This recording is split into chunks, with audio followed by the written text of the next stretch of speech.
wabarakatuh. Shalom, Om Swastiastu, Namo Buddhaya, Salam Kebajikan. Perkenalkan, saya Feliza Amalia Azara, mahasiswa Ilmu Politik dari Universitas Negeri Semarang dengan NIM 2303060088. Nah, pada kesempatan kali ini saya akan memaparkan paper dengan judul Pemberdayaan Masyarakat Berbasis Modal Sosial sebagai Strategi Pengentasan Kemiskinan di Kepulauan Aru, Provinsi Maluku.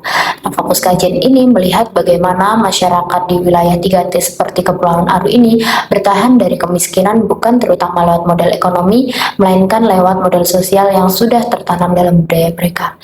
Nah, Kepulauan Aru ini kaya akan sumber daya laut, namun terkendala akses karena tersebar di ratusan pulau kecil, seperti logistik, layanan publik, dan kebijakan yang berjalan dengan sangat lambat. BPS 2024 mencatat kemiskinan mencapai 23,39%, tetapi di balik itu terdapat kekuatan sosial yang kuat seperti sistem marga, lembaga adat, dan gotong royong yang berfungsi sebagai penyangga utama di tengah minimnya infrastruktur. Nah, secara teoritis, kajian ini menggunakan konsep modal sosial dari Putnam, Coleman, dan Bourdieu, terutama mengenai bonding, bridging, dan linking social capital.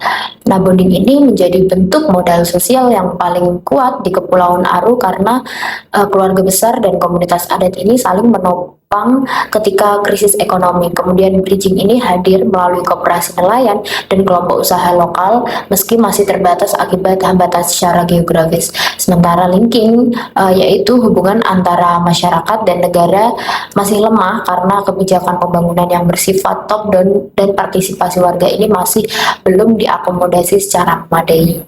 Kemudian dalam kondisi minim infrastruktur, modal sosial ini berfungsi sebagai strategi bertahan melalui arisan pangan bagi hasil laut berbasis kepercayaan hingga solidaritas adat yang bekerja layaknya jaminan sosial secara informal.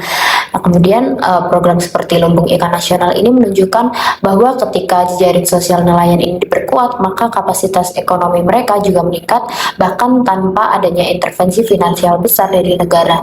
Namun potensi ini belum maksimal dikarenakan konektivitas antar pulau ini lemah dan bantuan eksternal seringkali melemahkan inisiatif lokal dan distribusi yang tidak merata ini memicu kecemburuan secara sosial. Kemudian inti persoalannya adalah berada pada lemahnya social capital, yaitu absennya hubungan kuat antara kekuatan sosial masyarakat dan kebijakan publik. Nah, karena itu pengentasan kemiskinan di Kepulauan Aru ini tidak cukup dengan pembangunan fisik atau bantuan ekonomi.